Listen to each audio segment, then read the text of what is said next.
नमस्ते दोस्तों, कैसे हैं आप सभी। मेरा नाम है CS योगेश वर्मा। दोस्तों, आज हम देखेंगे कि GSTR 3B में हम जो कॉलम होते हैं उसमें क्या क्या इन्फॉर्मेशन हमको रिक्वायरमेंट होती है हमें उसके अंदर फिल करने की, वो हम आज इस वीडियो के माध्यम से देखेंगे। सबसे पहले अपन GST पोर्टल पे जाएंगे और अपना जो यूज़र क्रेडेंशियल है वो यहाँ पर सेट करेंगे।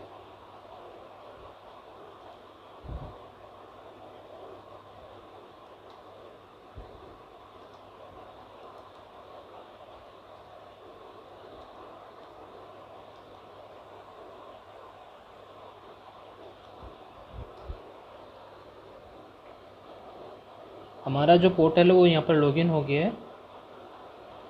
यहाँ पर रिटर्न डैशबोर्ड है, रिटर्न डैशबोर्ड को अपन यहाँ पर सिलेक्ट करेंगे।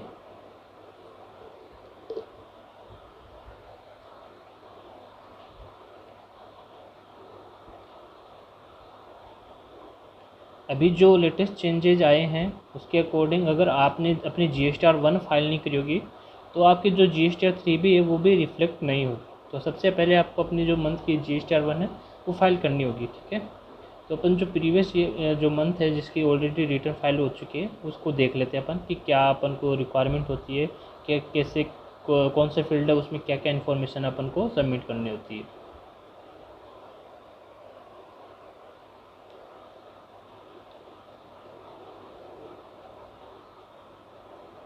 सबसे पहले अपनी जो टेबल नंबर 3.1 है उसमें अपन इंटर करेंगे।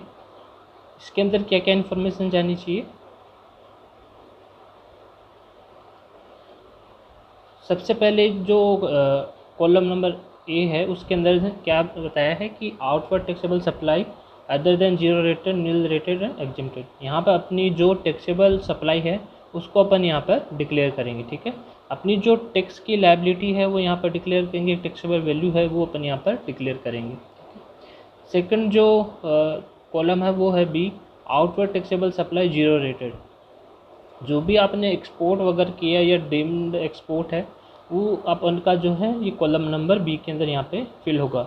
विदाउट पेमेंट है या विद पेमेंट ऑफ टैक्स है, जो भी आपका एक्सपोर्ट आपने किया होगा या सेज को अपने जो सप्लाई करी होगी वो यहाँ पर आएगा। थर्ड अपना नील रेटेड और एग्जेम्प्टेड। अगर आपने कोई एग्जेम्प्ट या नील रेटेड सेल करी हो, जो नोटिफिकेशन में जो भी सप्लाई है अगर एग्जेम्प्ट में है तो वो आप यहाँ पर आपको यहाँ पर रिफिल करना होगा, ठीक है। Inward supply liable to reverse charge. अगर आपने ऐसी कोई सर्विस ली है जिसके ऊपर RCM एप्लीकेबल है, चाहे वो लीगल सर्विस हो एडवोकेट की या चाहे GTA ट्रांसपोर्ट के रिगार्डिंग सर्विसेज हो, या आजकल जो रेसिडेंशियल होम है अगर आप उसको किसी रजिस्टर्ड पार्टी को देते हैं तो जो रजिस्टर्ड पार्टी है उस पर RCM पे करती है, तो उसकी इन्फॉर्मेशन आपको यहाँ पर फिल करनी होती है। यहाँ पर आपकी टैक्स वैल्यू आ जाएगी और यहाँ पे जो आपका टैक्स वगैरह है वो यहाँ पर जितना पे परसेंट से वो यहाँ पर फिल हो जाएगा। अपना जो लास्ट कॉलम है नॉन GST आउटवर्ड सप्लाई। अगर आपकी नॉन GST सप्लाई है जैसे एल्कोहल लिकर उस पर GST एप्लीकेबल नहीं है तो अगर वो यहाँ पर आप डाल सकते हैं। अगर अदर कोई भी है जिसके ऊपर GST नहीं है, जैसे आप जो रेसिडेंशियल कॉलोनी वगैरह या रेरा की सर्विस आप प्रोवाइड कराते हैं तो उसकी रिगार्डिंग भी आपकी जो एग्जिम सप्लाई वो यहाँ पर डिक्लेयर कर सकते हैं। क्योंकि रेरा के केस में क्या होता है कि आप जब आपकी जो कंप्लीशन सर्टिफिकेट इशू हो जाता है तो वो जो सप्लाई होती है वो नॉन GST में आ जाती है।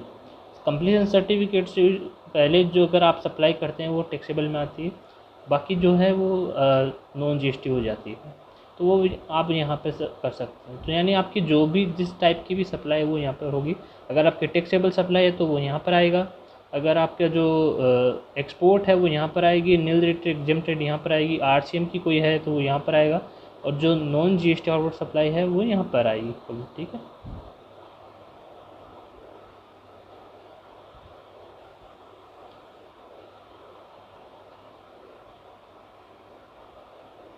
फिर 3.11 हमको कुछ फिल नहीं किया, ऑटो फिल आता है। 3.2 भी है, ऑटो फिल आता है, हमें इसमें कुछ भी डिक्लेयर करना की ज़रूरत नहीं है।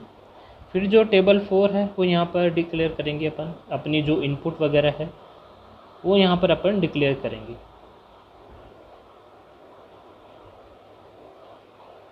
सबसे इसमें फर्स्ट पॉइंट है ITC अवेलेबल। जो आपके पास ITC अवेलेबल है।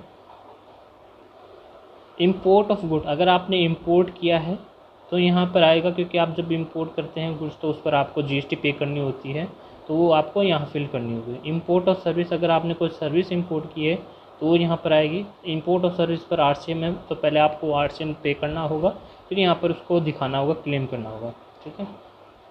Inward supply liable to reverse charge, यानी आपने कोई ऐसी सर्विस ली है जिस पर आपने आरसीएम लिया है, तो पहले आपको उस आरसीएम को पेमेंट करना पड़ेगा, और जो जितना आपने आरसीएम पेमेंट किया है उसकी आपको इनपुट मिल जाएगी, वो यहाँ पर आप डिक्लेयर करेंगे, ठीक है। फिर inward supply from ISD and input service distributor है, ये लगभग केस में एप्लीकेबल नहीं होता, बड़ी बड़ी कंपनियों में ये यूज होता है। All other ITC, all other ITC में यानी कि जो भी आपने परचेज किया होगा वो यहाँ पर आएगा। आपका जो 2B में जो भी शो करेगा वो ऑटो पॉपुलेट होकर आपको यहाँ पे आ जाएगा। आपको मैच करनी है कि आपकी जो इनपुट है वो साइड दिखा रही है कि नहीं दिखा रही है, और जो भी आपकी इनपुट है, जो भी आपकी इनवॉइस है, उसके अकॉर्डिंग आपको जो इनपुट अपनी वो क्लेम करनी है। जो बिल आपके नहीं है उसकी इनपुट आप मत क्लेम करिएगा, आगे नोटिस से जाने के चांसेस हो सकते हैं, स्क्रूटनी हो सकती है आपके अकाउंट पे वगैरह की। फिर जो बी है ऑप्शन है, उसमें आपको जो आईटीसी रिवर्स के रिगार्डिंग यहाँ पर होता है कि अगर आपकी कोई सप्लाई है, आपने कोई ऐसी कुछ परचेज़ किया है जो आपको रिवर्स करना हो, जैसे जो ये रूल 38, 42, 43 है, आपने कुछ टैक्सेबल सप्लाई भी करते हैं और कुछ एग्जम्प्ट सप्लाई भी करते हैं, तो जो आप एग्जम्प्ट सप्लाई करते हैं उसके जो प्रोपोर्शनेट बेसिस है उसके अकॉर्डिंग आपको जो जितना आपके पास आईटीसी होता है उसको रिवर्स करना था। जो रिवर्स करना तो वो यहाँ पर BK1 के अंदर जाएगा, ठीक है। और मान लीजिए आपकी बुक्स में इनपुट बहुत ज़्यादा है, आपकी मान लीजिए यहाँ पे 30,000 इनपुट्स है बुक के में, लेकिन आपके जीएसटी और 2B में वो शो नहीं हो रही, तो आप क्या करेंगे, पहले अपनी बुक्स के अकॉर्डिंग उसको क्लेम कर लेंगे, और फिर जो ये आईटीसी रिवर्स है अदर्स में जाके यहाँ पर आप उसको जो जितना अमाउंट है जो 2B में नहीं शो हो रहा वो यहाँ पर आप एंटर कर दीजिएगा, जिससे कि जो आपके 2B में नहीं शो हो रहा होगा आपका नेट करके यहाँ पे ले लेगा, क्योंकि आप 2B से ज़्यादा क्लेम नहीं कर सकते, ठीक है। तो आप जो 5 नंबर का कॉलम है उसके अंदर पहले आप अपनी जो बुक्स के अकॉर्डिंग है वो यहाँ पर आईटीसी डिक्लेयर कर दीजिएगा। फिर जो अगर बुक जो 2B के अंदर जो आईटीसी आपकी शो नहीं हो रही वो अदर्स में जाके यहाँ पर एंटर कर दीजिएगा, तो नेट जो आपकी जो इनपुट है वो यहाँ पर डिक्लेयर हो जाएगी, ठीक है।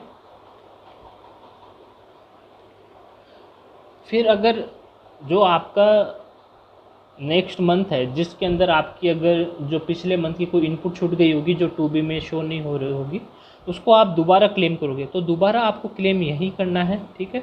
फिर आपको रिवर्स नहीं करना, आपको जो D है अदर डिटेल्स उसके जो 2 कॉलम है, D का जो 2 कॉलम है उसके अंदर जो ये पॉइंट है 1 जो पॉइंट है उसके अंदर ITC reclaim which was reverse under table 4B2, जो 4B2 है अपना, ये टेबल नंबर 4 थी, ये बी का ये जो 2 है जहाँ अपन ने रिवर्स किया था कि अपनी जो इनपुट है वो 2B में नहीं शो हो रही, तो हमने यहाँ पे रिवर्स कर लिया था, तो हम D के 1 में इसको वापस रीक्लेम करेंगे, ITC reclaim which was reverse, जो हमने रिवर्स किया था वो अपन यहाँ पे शो करेंगे, ठीक है। और अपने को इनएलिजिबल आईटीसी है जो ब्लॉक है सेक्शन 17 सब सेक्शन 5 में, तो वो अपन यहाँ पर कर सकते हैं, जैसे कार की इनपुट वगैरह हो गई, उसके रिपेयर्स मेंटेनेंस की जो इनपुट हो जाती है, और कंस्ट्रक्शन से रिलेटेड कोई इनपुट वगैरह है तो वो यहाँ पर अपन एंटर कर देंगे, इनएलिजिबल का जो पोर्शन होता है, ठीक है दोस्तों।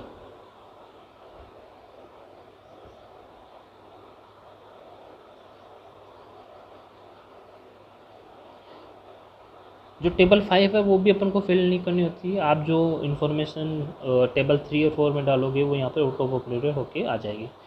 जो टेबल 5.1 है उसके अंदर अगर आपकी कोई इंटरेस्ट की लायबिलिटी बनती है और जो आपने कोई अपनी जो रिटर्न है वो अपने पिछले मंथ की कोई लेट फाइल करी होगी तो यहाँ पर वो शो करेगा, और आपकी जो फीस वगैरह वो ऑटो कैलकुलेट यहाँ पर ले लेगा।